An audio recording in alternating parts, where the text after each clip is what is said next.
It's the Linemakers on Sporting News.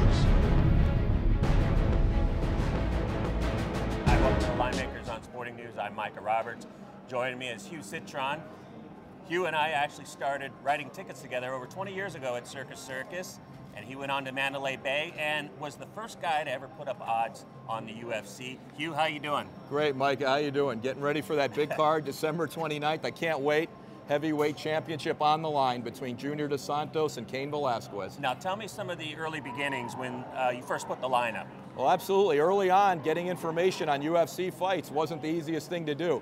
I remember the first time we did the Ortiz-Matashenko fight at Mandalay Bay, and we put up 3 fights. We weren't really sure how much action we were going to get. It was completely something new. I had to kind of make the lines off of just what I knew with the fighters, and it was amazing that we got such amazing two-way action on all the fights, and I think from that night on, UFC and Nevada and betting was on its way.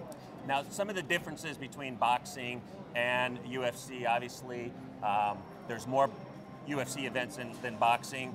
Tell us about some of the differentials as far as the betting patterns of the Well, you're right you're right on that, Micah, but definitely the UFC fans bet as many bets as the boxing fans, but they like to make more, they'll make more of the parlays throughout the night. There's 11 fights. The UFC fans, different from boxing, they get there for the whole card. So in order to get a lot of bets on, they'll make parlays to keep the night going through, and then they'll come back out of the arena sometimes and get parlays even on the later fights. But you still have a lot of people who do play their bigger straight bets on the UFC. Just not yet in the dollar amounts that the boxing has, but it's closing in because there's more UFC cards. So over a year, the UFC has become a huge impact on sportsbooks right now in the fighting world. It really has. It's made a big impression. A lot more cards, a lot more bouts out there, and the following's huge.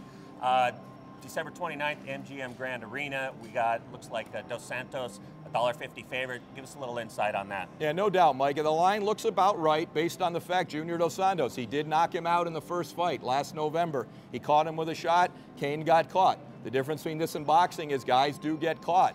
So kind of throw that out for handicapping purposes. Cain Velasquez has a big chance in this fight. He came up the first fight.